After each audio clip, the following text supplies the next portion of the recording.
Hi there, this is Miss Buchanan. I'm just going to be explaining to you how to sketch out and plan out a drawing for your investigation studies for your expressive projects. We want to kind of explain to you each stage that you're supposed to go through in order to make your drawing really successful. And I'm going to talk about each of these stages as a draft.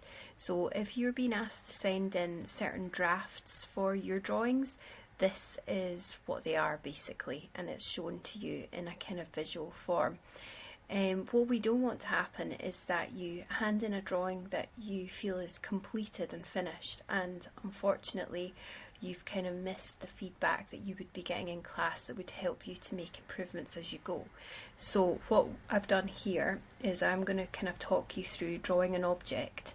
If you are doing a portrait project though, obviously you would be doing aspects of a person for your investigation studies. So that may be a detail of the face or the setting that the person is in, or just a kind of initial, slightly less resolved, sketchy drawing of a person. For your still life project, you may have kind of 5 to 7 objects that you're going to draw.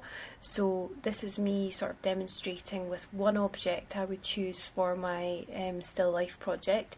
It's a little statue of Ganesha.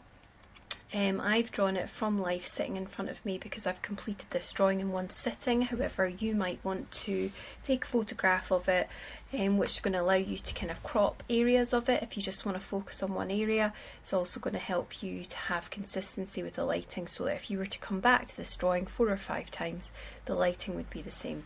So I'm just going to talk you through the video now. So you've got your object placed in front of you. As I said, Ganesha is going to be face on for me. I'm going to start on my A4 bit of paper, just mapping out where on the paper I'm going to be kind of using, what kind of space I'm going to be using. I've drawn the statue life size, so it's taking up quite a lot of the paper there. You'll notice that I'm holding my pencil quite far up so that I'm very light with the marks that I'm making. This is draft 1, where we map out basic shapes, some detail, but not very much. We're just thinking about placement, where things are going to go, and do the proportions work. So if you're asked for draft 1, this is what you're being asked for. Very light with the lines, talk about whisper lines. So we're now moving on to the second draft. You can see that my line is getting a little bit darker. You can see I'm a bit more sure of where things are placed, that I'm happy with the proportions, and that I can go back in with a little bit more detail and more decisiveness.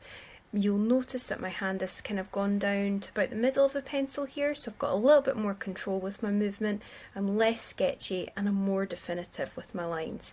I've also started to go in and add a little bit more detail, and you'll notice that there's also a rubber at this stage because I want to get rid of draft 1. Some of the kind of aspects of draft 1 were not absolutely correct, so I'm able to clarify that, and you can see I'm darkening what I'm happy with, rubbing out what I'm not happy with, and I'm adding more detail. So draft 2 is all about that. It's getting your kind of line work in and your detail all mapped out, ready for the third draft, which is going to be the part where we add tone. So just working around the drawing and making sure I'm happy with where everything's going to go before you add shading, and then obviously at that stage it's kind of too late to start making changes. So getting all of the detail, and this is quite a detailed piece, so it took quite a while to kind of get it all mapped out and ready to shade. There's no point in moving on to draft 3, your shading stage, until you're completely happy with where everything is, because you'll just be shading onto an incorrect drawing.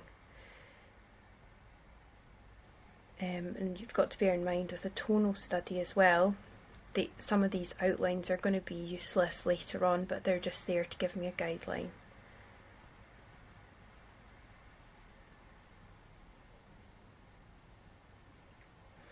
On the back here, I just did a little tonal scale there. That's where we can see what our pencil is capable of in terms of tone and shading. So the pencil I'm using here is just an HB, because I figured that most people are going to have access to just a regular pencil, but if you're lucky enough to have a 2B or a 4B, that will be fine for this too.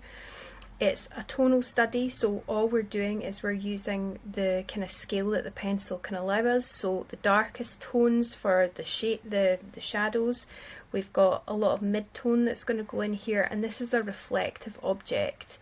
It's very shiny, so we're going to have areas of white highlight, which I'm going to leave and then pick out with a rubber at the end. At this stage you can now see that I'm using the full pressure of the pencil by holding my pencil right down at the very end there, so that I'm getting full control and I'm getting the sort of the darkest tones that the pencil is going to allow. Now with shading for a tonal study, this is really the icing on the cake. This is the most important thing. You've decided to focus on the visual element of tone. So you are trying to show us or the examiner that you understand light, how light works, how it creates shadows and explains the form of an object in order to make it look three-dimensional, and to really show that you have control of the material of pencil, that you've mastered this. So taking time with this, you've spent a lot of time planning this drawing, you're happy that you have accuracy, and this is when we really start to show off our skill. If you need to take time and spend a little bit of time on a scrap bit of paper, practicing your blends, practicing how you use the pressure of the pencil and slowly release it.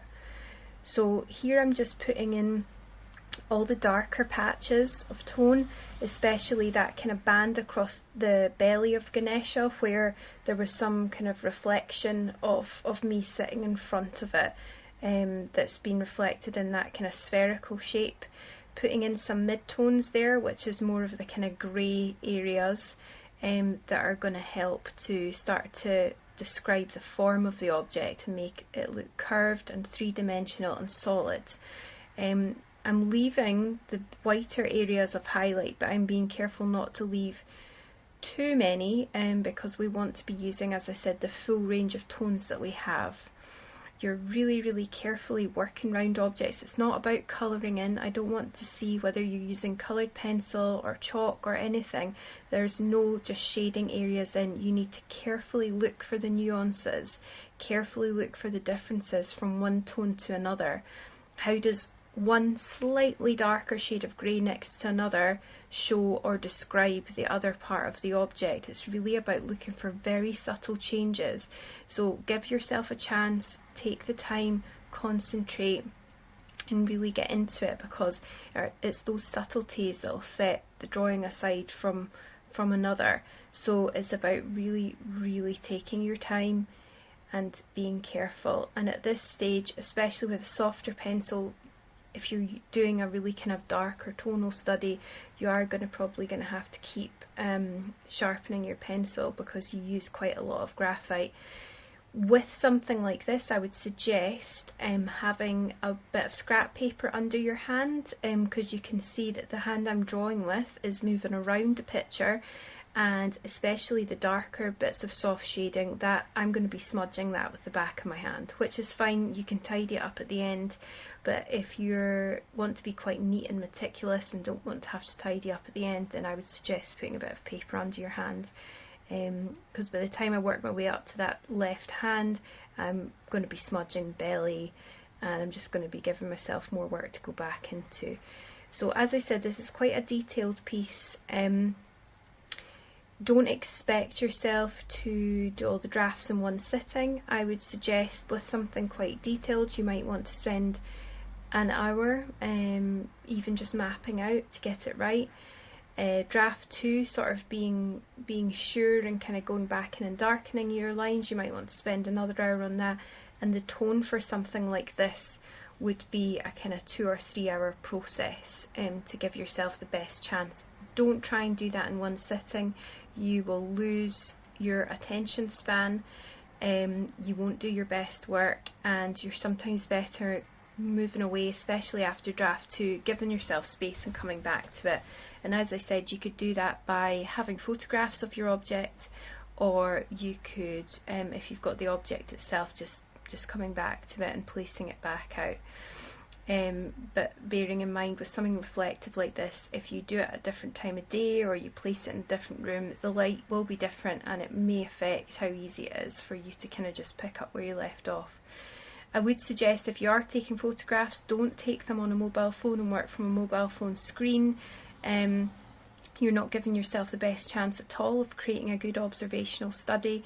If you have got access to a printer and a camera or a phone, take photographs and print them out so that you're able to draw like for like, or draw the object from life. It's the best way to do it.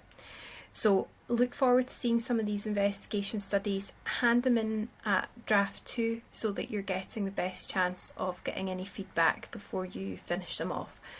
Thank you. Bye.